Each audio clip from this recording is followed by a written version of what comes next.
সাপ্তাহিক গ্রামীণ হাটে মিষ্টি বিক্রি করেন এমন অনেক দোকানীদেরকেই আমরা দেখতে পাই।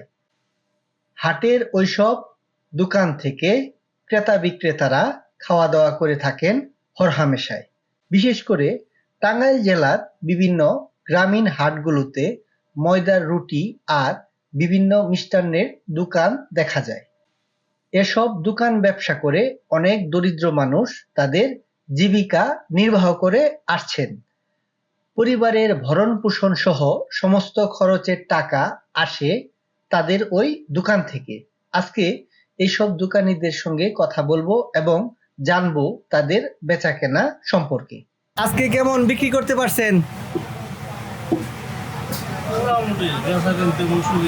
আজকে তেমন একটা সুবিধা না, বরাবরের চাইতে আজকে একটু কম যাইতেছে না? আচ্ছা, আপনি একাই কাজ করতেছেন না আরো আছে আপনার সাথে কেউ আছে? একাই না? আজকে কি কি আনছেন আজকে বিক্রি করতে করতে? মিষ্টি, সবজি দাও। আচ্ছা রুটি। আচ্ছা, কেমন হবে বিক্রি করতে পারছেন আজকে? মোটামুটি অন্য দিনের সাথে বেচাকেনি কম। কম না? এই কাজটা কতদিন যাবত করেন?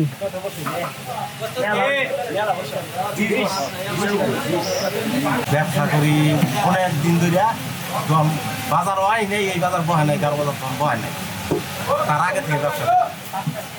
হ্যাঁ, এই মিষ্টি বেশি, মানে গজা বেশি, জিলাপি বেশি, জামগুলা বেশি, এই ইত্যাদি বেশি।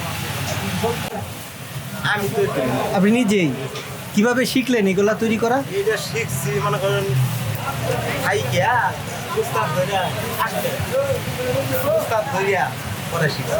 ও, আপনার উস্তাদ আছে? এই যে এইখানে ব্যবসা করেন, আপনি কি একাই না আপনার সাথে অন্য কেউ আছে? হ্যাঁ, আমি করি, আমার ছেলে করা। ও, আপনার ছেলে আছে আপনার সাথে? ছেলে আছে।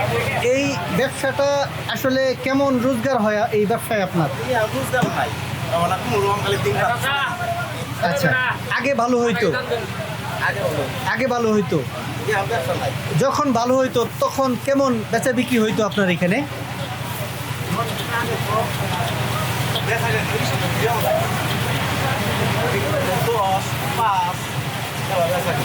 আপনার এই মিষ্টান্নর মধ্যে যে আইটেমগুলো আছে, কোন আইটেমটা সবচেয়ে বেশি আপনার চলে? জিলাপি খায় বেশি, মানে এই হাটে যে সকল ক্রেতা আসে তারা সবাই জিলাপি খায় বেশি।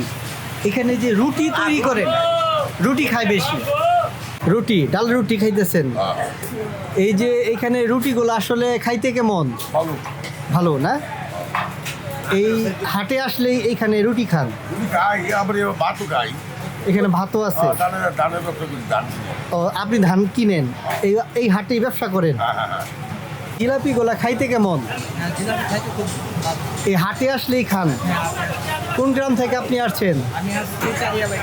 কেমন বিক্রি হয় তোমার এখানে? ভালোই না? এইগুলা কে তৈরি করে?